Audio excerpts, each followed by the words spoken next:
जानते हैं, हमको यह समझना होगा कि हमको क्या करना है।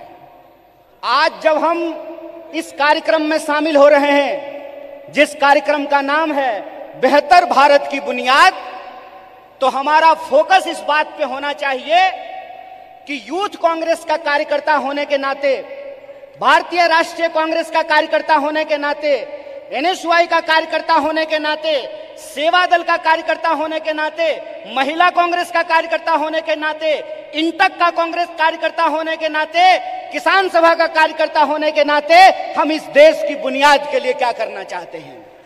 इसीलिए आपको अपनी जिम्मेवारी समझनी पड़ेगी। कितना गंभीर दायित्व आपके कंधे पे है, इस बात को आपको समझना पड़ेगा।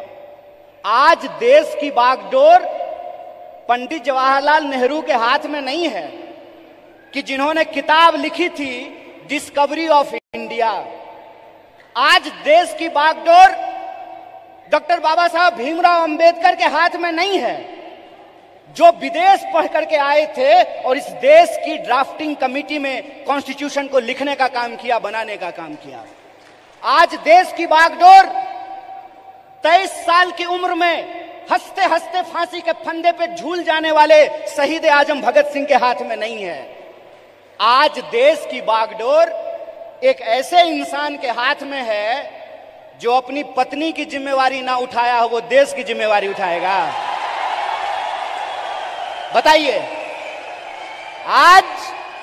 आज देश की बागडोर एक ऐसे हाथ में है जो कहता है कि पीएफआई के नाम में भी इंडिया है। मतलब कुत्ता को भी 4 पैर होता है, गधा को भी 4 पैर होता है, इसलिए सारे गधे कुत्ते हैं। अगर ये रीजनिंग मैं लगाऊं, जो रीजनिंग इस देश के प्रधानमंत्री ने लगाया है, तो मैं ये कह सकता हूं ना कि प्रधानमंत्री जी को भी 2 आंख है और गधा को भी 2 आंख होता है।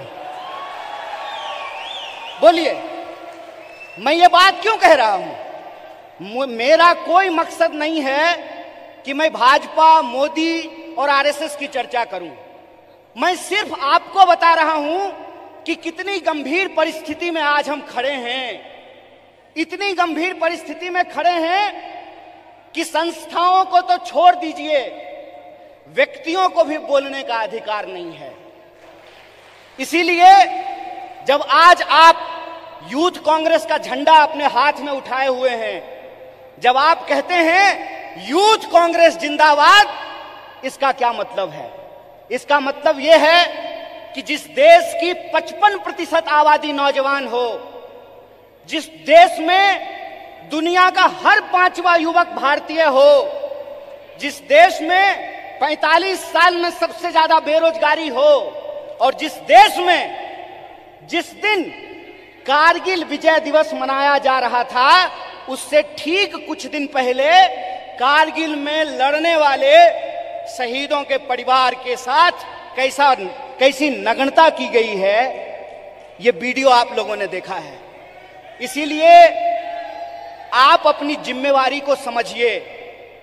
आप इस गंभीर समय में जो आपकी भूमिका है उसको आपको समझने पड़ेगी। और मेरा मानना बिल्कुल साफ है, जैसे बिना विचार की कोई राजनीति नहीं होती है, उसी तरह से बिना नौजवान के, बिना विद्यार्थी के कोई पार्टी सत्ता में नहीं आ सकती है। इस बात को याद रखिएगा।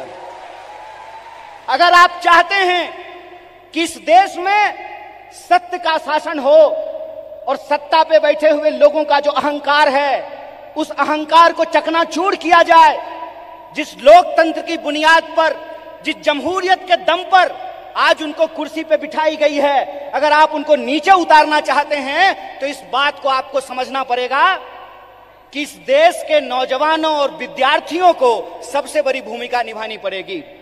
अगर भारतीय राष्ट्रीय कांग्रेस शरीर है तो एनएसयूआई और यूथ कांग्रेस को दोनों हाथ बनना पड़ेगा। यह बात हम लोगों को समझना होगा। जब तक इस देश का फर्स्ट टाइम वोटर, जिसके मैसेज में, जिसके स्नैपचैट पे, जिसके इंस्टाग्राम में, जिसके व्हाट्सएप पे झूठ परोस करके, मिस इन्फॉर्मेशन परोस करके